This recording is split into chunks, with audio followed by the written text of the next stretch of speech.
ನಾಡಿನ ಸಮಸ್ತ ಜನತೆಗೆ ಯುಗಾದಿ ಹಬ್ಬದ ಶುಭಾಶಯಗಳು. ಎಲ್ಲರಿಗೂ ಯುಗಾದಿ ಹಬ್ಬದ ಶುಭಾಶಯಗಳನ್ನ ಹೇಳೋದಕ್ಕೆ ಬಯಸ್ತೀನಿ. ಮತ್ತು ಈ ಯುಗಾದಿ ನಂತರ ಪ್ರತಿಯೊಬ್ಬರಿಗೂ ಒಳ್ಳೆಯದಾಗಲಿ. ರಾಶಿ ಫಲಗಳೆಲ್ಲ ಚೇಂಜ್ ಆಗ್ತದೆ.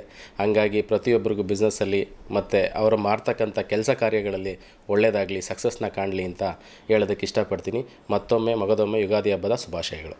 ಸರ್, ಏನು ಬೇವು ಬೆಲ್ಲ ತಿಂದು ಒಂದು ಕಷ್ಟ ಸುಖನ ಸಮವಾಗಿ ಹಂಚ್ಕೊಂಡು ಬಾಳಬೇಕು ಅಂತ ಹೇಳ್ತಾರೆ, ಇದ್ರ ಬಗ್ಗೆ ತಾವು ಹೇಳೋದಾದ್ರೆ? ಸರ್, ಇದು ಏನಂದರೆ ಬೆಟ್ಟದಷ್ಟು ಬೆಲ್ಲ ಇರಲಿ, ಬೇವು ಸ್ವಲ್ಪ ಇರಲಿ ಅಂತ ಎಲ್ರಿಗೂ ವಿಶ್ ಮಾಡೋದಕ್ಕೆ ಇಷ್ಟಪಡ್ತೀನಿ. ಎಲ್ಲರೂ ಕಂಡಂಥ ಕನಸು ನನಸಾಗಲಿ. ಈ ಹಬ್ಬ ಎಲ್ಲರಿಗೂ ಒಳ್ಳೆಯದನ್ನು ತರಲಿ. ರೈತರುಗಳು ಒಳ್ಳೆ ಮಳೆ ಬೆಳೆ ಆಗಲಿ. ನಮಗೆಲ್ಲ ಊಟ ಕೊಡೋದವ್ರೆ. ಹಾಗಾಗಿ ನಮ್ಮ ರೈತರು ಸುಖವಾಗಿದ್ದರೆ ನಾಡು ಸುಭಿಕ್ಷವಾಗಿರ್ತದೆ ಅಂತ ಹೇಳೋದಕ್ಕೆ ಇಷ್ಟಪಡ್ತೀನಿ.